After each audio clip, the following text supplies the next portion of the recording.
All right, here we are. I'm just going to hang on here for a moment and see if anyone is checking in. But I'm going to get started in about 5 more seconds. So, this is my first Facebook Live broadcast, and it is Why New Year's Diet and Fitness Resolutions Never Work and What to Do Instead, Part 1. We're going to go for about 15, maybe 20 minutes today. If you have any questions, feel free to add them into the comments area. I probably am not going to be able to address them while I'm going through the presentation, but I'm going to see if I can check in and answer them live. Otherwise, I will simply shut it down and respond to any questions or comments following the broadcast. This broadcast will be saved so that you can watch it later. All right, so if you don't know who the heck this guy is talking to you, I'm Darren Steele of eatmovebe.com.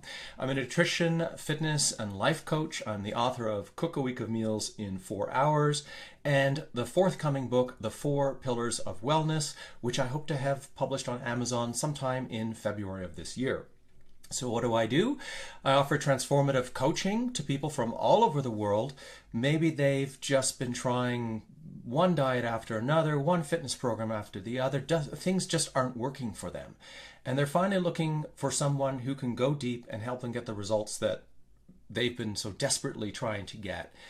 Maybe they just realize that they've been stuck in a box. Something else has been holding them back. Something else is making it difficult for them to make the changes they want to make, and they need to then sit down and work with someone over time to discover not only what's their why and their motivations, but what are the roadblocks, what are the things they're consistently doing that are holding them back. So my role is to help people to reconnect with what's most important in their life, to help you take small, manageable, strategic steps that will improve your wellness and help you thrive. So enough about me. I want to give you a little bit of a background about what we're going to cover in this presentation. So I said this is part 1 of 2 parts. I have 4 main topic areas. We'll go through the first 2 today, but I'll tell you the 4 topic areas. First one is the title, basically, of this broadcast. Why goals and New Year's resolutions don't work when it comes to health and fitness. The second topic, why a structured, habit-based behavioral approach to nutrition and well-being over the longer term results in sustainable and almost easy weight loss. In part 2, we're going to cover the next 2 topics, how cooking your meals in bulk or planning your meals, even if that includes simply where you're going to eat, what you're going to buy, or ordering your meals, will reduce decision fatigue and make it thus easier for you to stay healthy and maintain your habits and behaviors. And finally, why there's always enough time to do or achieve whatever it is you want to accomplish in life.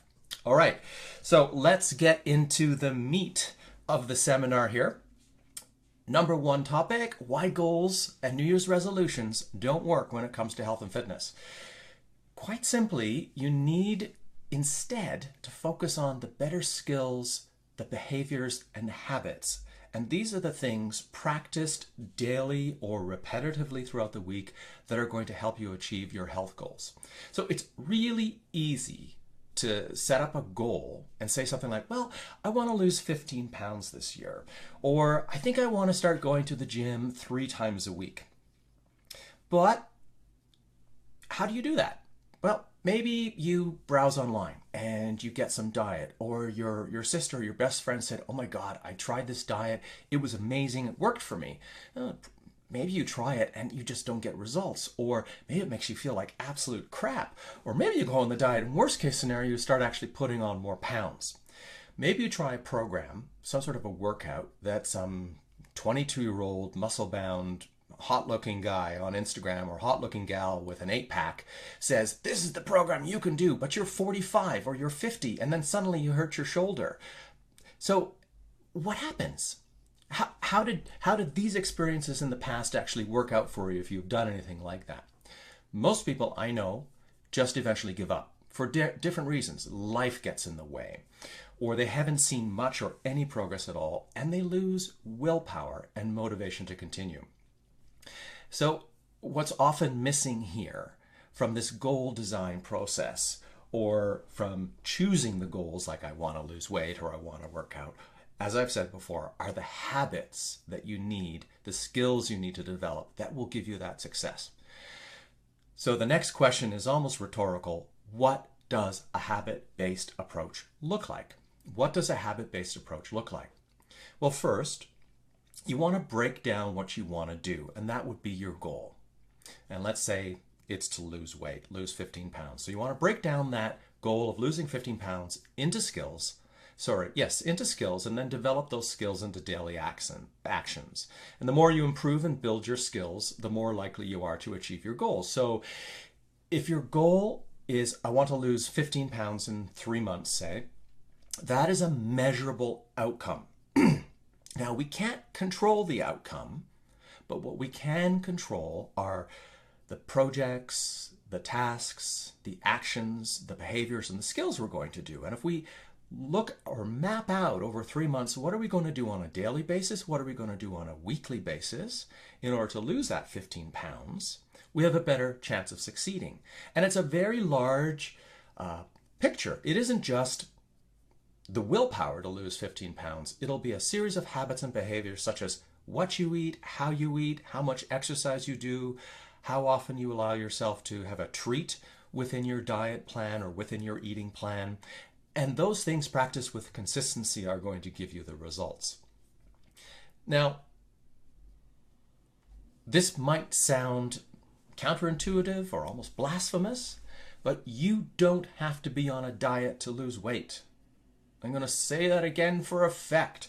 You don't have to be on a diet to lose weight. A diet for most people means restriction, cutting out, taking away. The biggest factors that influence positive weight loss include behaviors. And I'm going to go through a list of 4. Number 1, eating real whole foods and minimizing processed foods. That includes eating, not drinking your calories. So I worked with a client a little while ago, and what she discovered was she was getting a lot of excess calories because she had an orange juice addiction. So right out of the carton, out of the fridge, she said you would drink one of those large, like 1 liter plus containers a day. Well, if you even go online and figure out the total number of calories, and then you realize that the problem with eating too much fructose in a processed food, and these juices then also have added sugar, even though they say they don't, to make it taste consistently the same from carton to carton. When you drink your calories, you don't feel full. So this is often the case with drinking pop as well. You can have a pop with a meal. It might give you an extra few hundred calories, which doesn't make you feel full, but does make you feel fatter. And in fact, it does translate into body fat gain. So eat your fruits, eat the whole fruit. Skip the pop if you can, go to diet-free, go to sugar-free, and then preferably go to either water or teas. Number 2, learn and practice how to eat slowly and how to eat to 80% full. I will be getting to that point later on. In the second half of this presentation, I will talk about the next 2 important behaviors, which are making your home environment healthy by default, and then practicing healthy eating habits that automatically result in weight loss without you having to directly work on that goal. Now, I alluded to that a little bit earlier about all the habits, skills, and behaviors that you do on a consistent basis. So, why do behaviors work better than goals? Why do behaviors work better than goals themselves?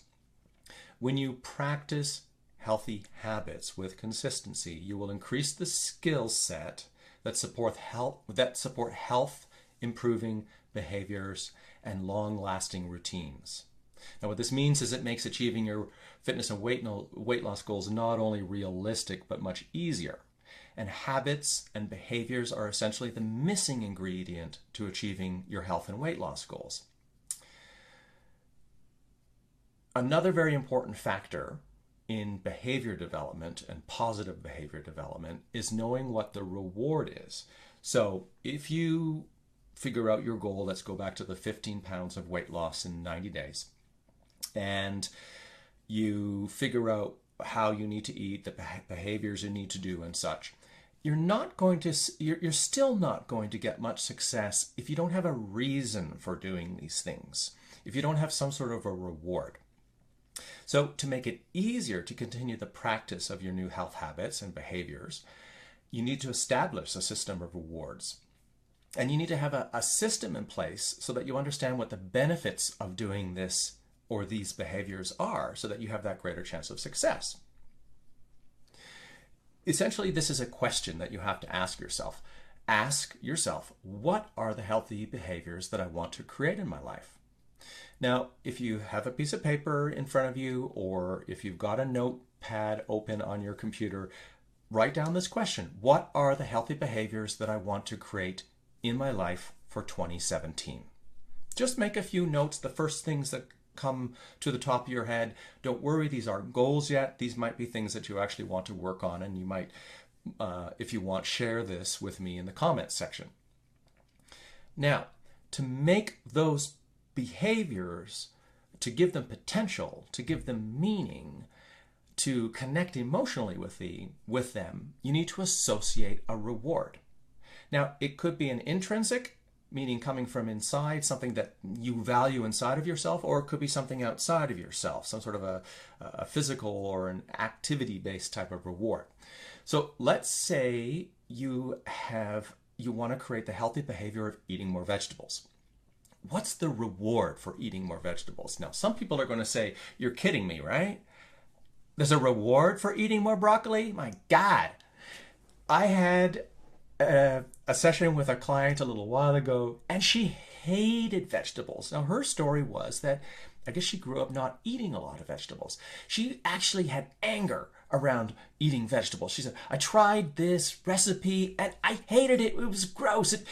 And her anger, her focus on the anger around not liking the vegetables and never having eaten vegetables for most of her life made it really difficult for her to even incorporate vegetables, because as soon as she thought about or started preparing vegetables or saw them on her plate, it was like, I hate vegetables. So we talked about the behavior around this, and we had to look at what the rewards would be. And for her, it worked out okay to understand the intrinsic reward. So she understood that if she could incorporate more vegetables, she'd have better health. She'd have better digestion. She would eat fewer calories at a meal by eating more vegetables. She would eventually experience weight loss. Now, an external reward for doing this. Now, let's say she set up a tracking system that she was going to eat a minimum of 3 servings per vegetable every day. And she would just do a little tick mark, perhaps in a habit-based app or in an Excel spreadsheet. And her behavioral goal was to reach 80% efficacy, or 80% that she ate at least 3 servings of vegetables per day. And then if she did that at the end of the week, she could give herself some reward. Maybe it would be a nice piece of chocolate that she really likes, or maybe there's a nice restaurant that she likes to go to and it's a treat to go there. Whatever works for you. But in the psychological process and development of habits, routines, and new behaviors, sometimes an external reward is very important to reinforce and to develop that behavior. But over time, when that behavior becomes routine, when that behavior starts to become unconscious, where you no longer think about it, you just simply plate vegetables with your meal, you might also forget about the need for a reward. This just takes time, and I'll touch on this later on. So let me give you one more example. Let's say you want to create the new healthy behavior of going to the gym first thing in the morning. And you could ask yourself, well, what on earth would be the benefits of getting up extra early and going to the gym before work? Well, you get your workout done and you know you won't miss it, because there will always be a good reason to skip your workout after work, like your boss comes into the office, says, I need you to stay late, or a meeting happens, or you go out to a work function, or you're just too bloody tired. You'll feel better physiologically all day long. You'll sleep better when you get home at night. You'll have less stress during the day. You might find that you have so much more energy because first thing in the morning you've done exercise, you've released healthy endorphins, you might need less coffee. You'll be happy with the knowledge that you started burning calories right away. That's going to help you keep your weight in check. And on the list goes. You know, there's another great benefit. You're going to increase your mojo. So that's another really good reason to work out whenever, not even just first thing in the morning. So here's the thing. Your alarm goes off at 5 o'clock, 6 o'clock, 6:30 in the morning, and you're about to hit that snooze button because you're thinking, I'm going to sleep in instead of going to the gym. But then you remind yourself, oh yeah, I've set up this healthy behavior for myself. I want to go to the gym because it makes me feel so much better. And I know that if I don't get up and go to the gym, I'm going to not be able to go after work. But let's say there's more resistance showing up and you're like, oh, I've been already 2 times this week. I don't want to go to the gym. Then you can be like, okay, just get up. Just get up. Just get up. Do 5 minutes of cardio. Do 5 minutes of cardio. I know I can do 5 minutes of cardio. This is a really important step and a really important trick. Psychologically, if you give your brain a micro commitment, like I will do just 5 minutes of cardio, it doesn't feel as large. It doesn't feel as problematic or unmanageable. Now, if you're laying in bed in that moment thinking, I've already worked out a couple times this week and I got to get up and I got to do this hour-long workout. Oh my God, what a drag. You're probably going to convince yourself very easily to stay in bed. That 5-minute micro commitment. So what happens? So you actually get up, you go to the gym, you get on the bike or the treadmill to start warming up, and you actually start waking up. And then you look at the time, it's like 6 minutes, 28 seconds. You're like, I'm going to keep doing my 20 minutes of cardio. Maybe you decide, I'm going to do a Tabata. So 20 seconds, you're going to do a sprint, then you're going to stand on the rails of the treadmill. You do that 6 times, you're sweating. You're like, oh, I feel so good. I'm going to go finish off my workout. I'm going to lift some weights, do some squats and some bench press and whatever. And then you think, holy crap, I actually did my workout and I feel freaking fantastic. This is a beautiful moment, a beautiful example of why taking action creates momentum. Taking action creates the momentum to keep going. The hardest part is getting started, okay? Any goal, any action you want to take, when you're not moving, when you're not in the movement or the momentum of doing that thing which you want to do, that getting started is the hardest part. But once you get warmed up into it, whether it be exercise, whether it be eating, whether it be working on a particular project to build your business or whatever, the hardest part is getting started, but once you've started, it's so much easier to keep the momentum going. Now, we talked about resistance. Resistance is not futile. I've already given you some examples of how you can actually break down the resistance by using something like a micro commitment. You remind yourself when you're feeling that resistance of the behaviors, the rewards that you want to accomplish. Here's the thing though. If you force yourself to do something, you're going to push back. There's the great example people do in seminars. They'll invite somebody up on stage. They'll say, okay, put up your hand. And the other person will say, I'm going to touch my hand to yours. And they start pushing and the other person pushes back. It's human nature to push back and to resist. People don't want to let go and fall into where someone is pushing them.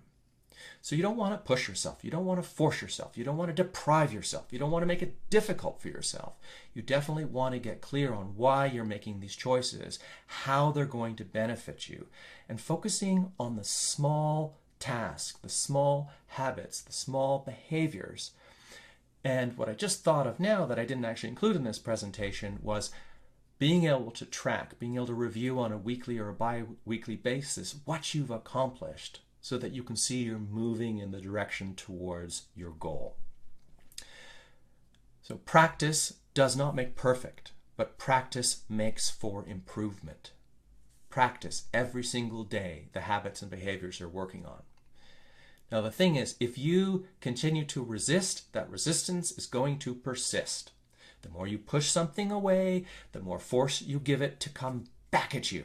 The example I said of the woman I worked with who hated eating vegetables, that's all she would focus on every time she cooked a vegetable, saw a vegetable, started chewing it in her mouth. I hate veggies! She needed to focus in on the behaviors and the rewards for those behaviors so that she could start making positive changes. One of the things I suggested to her, and I would suggest to you, is experiment. Make things a game. The more you can gamify things, and I don't take credit for this, I've learned this from a couple of my coaches. When you can make things a game, you can make it fun. You can get over yourself and the resistance that you're creating. So if your new healthy behavior is to eat more vegetables, make it a game to try a new vegetable every week. If you hate it, don't eat it again.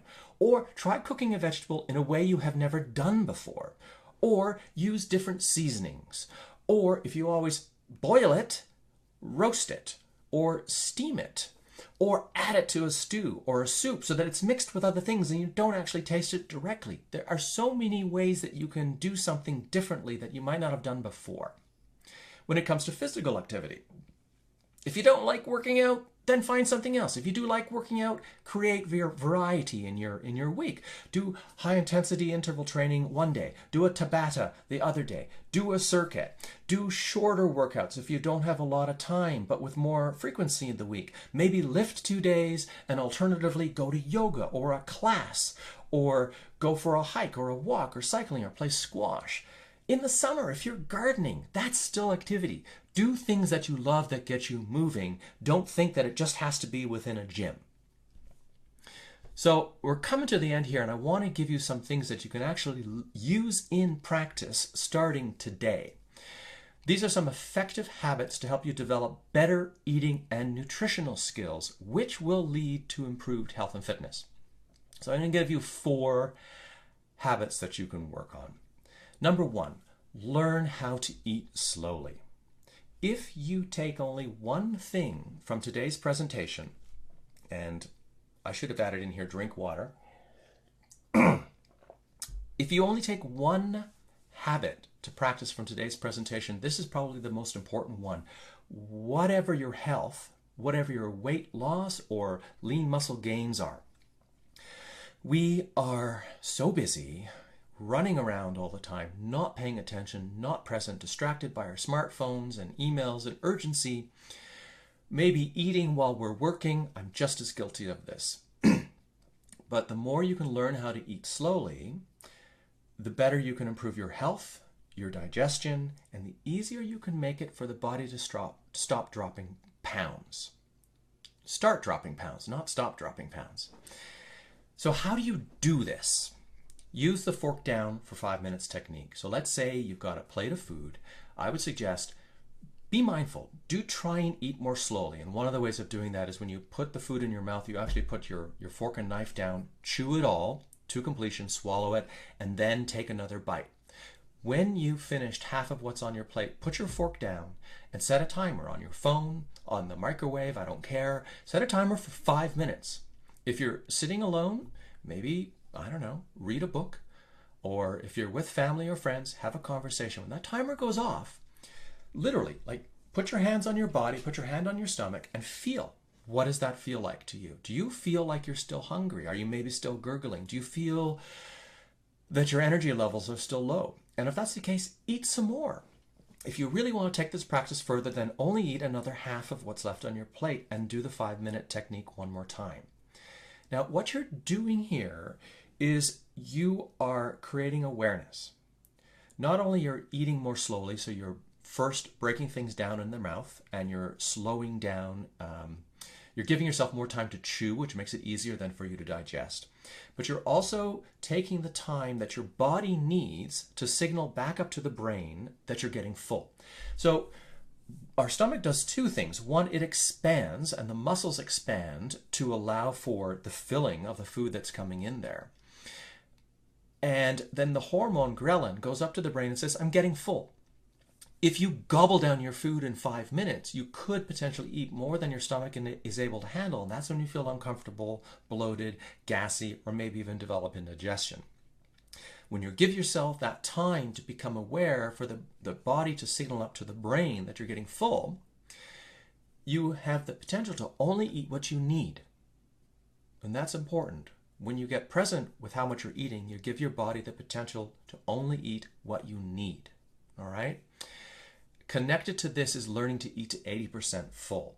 One of the best ways of doing this is actually tracking this on a meal by meal basis and just getting in tune with what does that feel like to still have a little bit more room. So if you can eat to just satisfied, that will be another significant action, a healthy habit, and a behavior that will allow you to start losing weight easily without doing anything else. And I've seen this happen with many clients. Once they take a more mindful approach to slowing down their eating, no change in exercise at all, suddenly they lose a pound this week. They lose 2 pounds next week. They're like, what happened? I didn't even start going to the gym. They just ate less and ate what they needed. And then the body said, oh, hey, I can let go of some of this extra body fat. So 2 more points. Eat 1 serving of vegetables at every single meal. Think the size of your fist, right?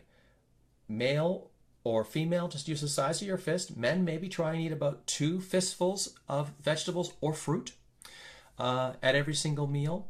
It's fewer calories, but it gives you far more nutrients. You feel fuller with fewer calories. You get more fiber. You get all the good stuff that you need. It also helps clean out and detox your system. 4th point, prepare your meals and snacks in advance. So you could make a slow cooker recipe that gives you enough meals for a couple of leftovers for a few days, or lunch the next day for you and your family. The benefit to that is that having meals prepared in advance means you don't have to think about what to eat because you've already made the decision ahead of time, and that allows you more adherence to eating healthy and simplifies your workday. So coming to the end, I just want to wrap and tell you that many of these habits, these 4 habits that I've given you these behaviors and this approach, this is what I help you learn and develop in my year-long structured nutrition program.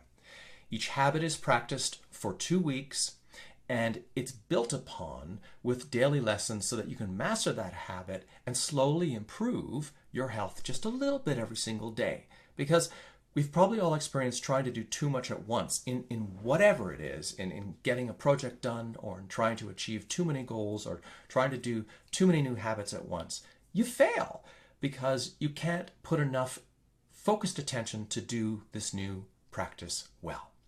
So the idea is to build slowly, but over the longer term. This is why fad diets and 4-week restrictive diets end up not working once you're done. You might lose weight in the beginning, but then you get off that diet and you're like, either what next, or you just go back to your old routines and you actually very often gain back more weight and more body fat than you lost in the first place. So build slowly over the long term, learn the foundational habits that support future health habits throughout a program that teaches you how to take care of your health for the long term. And eventually you're going to turn these into unconscious habits. So a reminder that part 2 is going to come up on Wednesday, January the 4th at the same time, 1 p.m. Eastern Standard. And if you have any questions, any comments, please put those in the comments below. I think what I'm going to do here, because this is my Facebook Live, I'm not quite sure how to interact between my phone and online. I discovered the other day that if I tried to interact with you on the computer, I created a lot of static through the microphone and it was really uncomfortable. So there will be a replay, as I said. If you want to learn any more about my one-on-one transformative coaching or my year-long structured nutrition program, simply go on to the website eatmovebe.com. You'll see at the top page, work with me. You can find out more about it. If you're ready to go deep, I do offer a 1.5 to 2 hour deep coaching call to help find out where you are, how I can help, to give you some strategies that you can put into action right away. And just know that that is not a sales pitch call. That is a true coaching call to help you move forward. So that's a wrap. I'm going to sign off now, and I look forward to seeing you on Wednesday, January the 4th at 1 p.m. Eastern Standard. I would just ask you one final favor. If you got value out of this, please share this with your friends and family or someone that you care about. Let them know that this is coming up. I appreciate you taking the time out of your day to watch this, and I wish you a very happy new year and all the best in 2017. Bye for now.